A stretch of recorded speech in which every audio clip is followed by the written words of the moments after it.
Il n'échappera pas à la sentence. Jusqu'au bout, Donald Trump et ses avocats auront tout tenté pour faire annuler l'audience, mais les juges ont fini par trancher. Déjà maintes fois reportée, la peine du milliardaire américain devrait être enfin prononcée ce vendredi à New York dans l'affaire Stormy Daniels.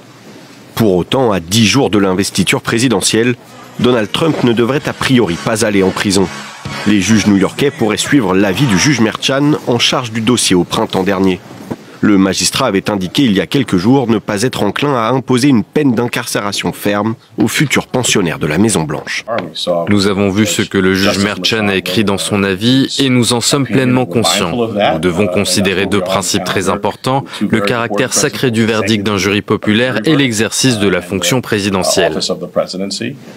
Fin mai 2024, après 6 semaines de procès en pleine campagne électorale, un jury populaire new-yorkais avait condamné le milliardaire américain pour avoir falsifié des documents comptables afin de dissimuler un paiement de 130 000 $ à la star du X Stormy Daniels au moment de la présidentielle de 2016.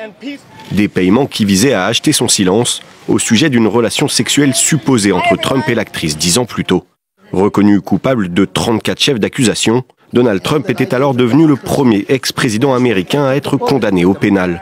Le milliardaire a toujours dénoncé ce qu'il considère être une mascarade, une chasse aux sorcières orchestrée par la justice new-yorkaise et l'administration Biden.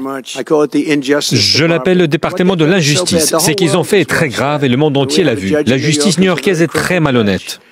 Todd Blanche et Emil Bove, les deux avocats de Donald Trump dans l'affaire, seront prochainement promus au poste de numéro 2 et 3 du ministère de la Justice de la future administration républicaine.